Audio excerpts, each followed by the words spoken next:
Hey friend, and welcome back to the channel. Data science has completely changed in 2026, and in this video I want to share with you everything that you need to know in order to stay relevant as a data scientist and adapt to all the changes that are happening since the AI has been incorporated in our day-to-day lives. First of all, AI assistants are now becoming normal. Everyone uses chatgpt, everyone uses Claude, everyone uses Gemini, and we all use, for example, Copilot instead of VS Code. So we now are used to working with AI assistants, which means that we've learned or we're learning a new skill that we didn't have before. Before we had to go code by ourselves, look for some snippets of code in Stack Overflow, on Google, in articles.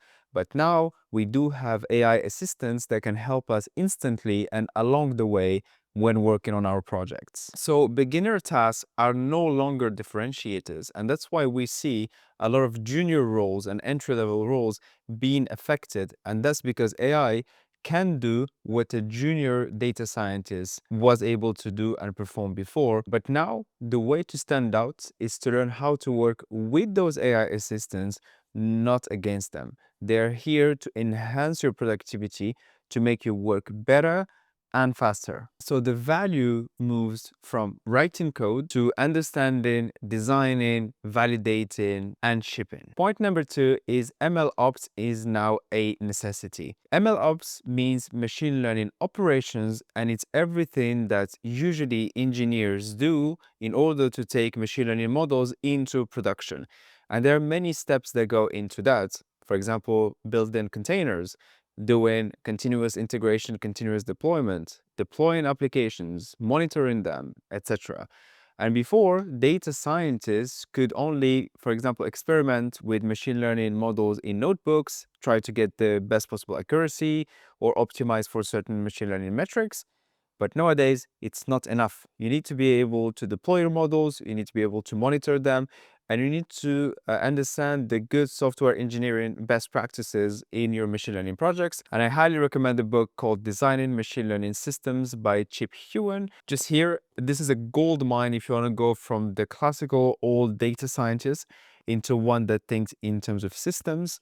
This is the real upgrade that you need to focus on this year. Because nowadays, companies expect you to be able to do some monitoring and CI/CD pipelines. This is all part of the requirements, maybe not necessarily in depth, but you need to be familiar with them. And the tools that you need to learn are MLflow, Docker, GitHub Actions, and good engineering best practices. Point number three is data scientists who can't deploy will fall behind. And the reason is if the end user can't use your machine learning model in production, then your models are useless.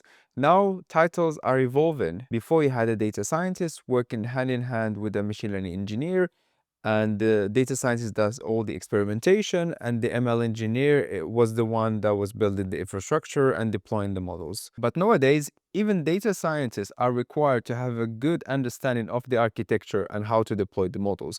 Especially if you work in startups, you might have a data scientist that is the one doing the ML engineering work. And nowadays, the more you're able to deploy what you're building, and the more value you can create very quickly. So remember that in 2026, notebook-only type of data scientists will really struggle and will be left behind. Point number four is data science or data-related roles are splitting.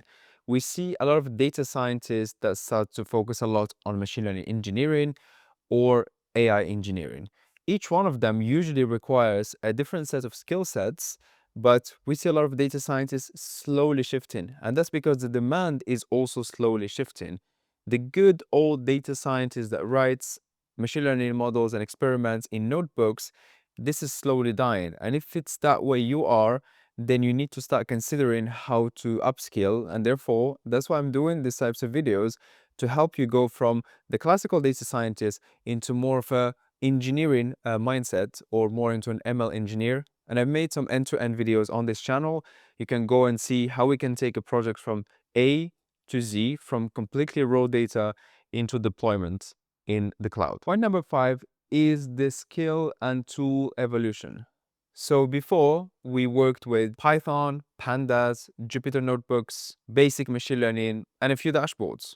which is also what we still find nowadays. But the modern tech stack needs Python, and the Python needs to be modular, written in a very clean way. A lot of SQL, which was also required before, but it's more of a requirement nowadays. We can see SQL in all roles, data-related roles like analyst, engineer, ML engineer, data science, etc. Cloud basics. You can master just one initially, but cloud basics are very important because you're going to be using a lot of cloud services, especially when you work with clients or big companies. Deployment tools and frameworks, such as being able to work with APIs, like with a fast API, or building Docker containers. Also, all the MLOps tooling, such as GitHub Action for CI/CD pipelines, Grafana for observability and monitoring, and all these sorts of tools. And if you work in AI projects, then having a good familiarity with LLMs, RAG pipelines, agents, this is all kind of stuff that is needed in order to stand out. Point number 6 is companies hire fewer pure data scientists. And those pure data scientists were usually hired for more research work, where you do a lot of experimentation, A/B testing, and trying to optimize your machine learning models as much as possible. But nowadays, it has shifted quite a bit. There's more demand for ML engineering, for AI engineering, and full stack analytics people. So data roles now blend engineering skills, product skills, and AI. So if you can have all these, then you will stay relevant for a long time. Point number 7 is the new career formula. Before, having some solid basics of scikit-learn and being able to write some code in a notebook was enough to get started and to get entry-level roles. But nowadays, the formula has changed quite a bit. So the success formula today is good technical skills, an in-depth understanding of AI and how to use AI tools, an ability to ship and deploy your models, and a good communication and soft skills. So it's a whole package.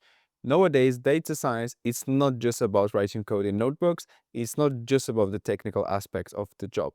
It's a lot more than that. So the success formula is a good technical abilities, a good understanding and learn how to use AI tools, be able to ship and deploy your models, and become a good communicator. To summarize all these points, data science is not dead. It's just evolving.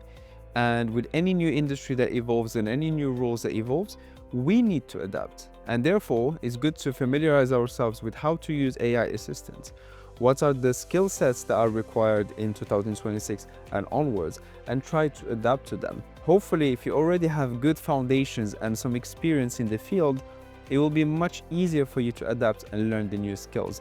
But if you decide that you don't want to change, you want to do things the way you used to do them, then AI will catch up, and most likely what you are doing right now could become automated, whether it's this year or in 3 years. So always keep upskilling, keep looking for what's needed for you to stay relevant, and hopefully your job will never be in danger. And if you want a good breakdown between data science, machine learning engineering, and AI engineering, I've made a video on this channel that will just link here for you.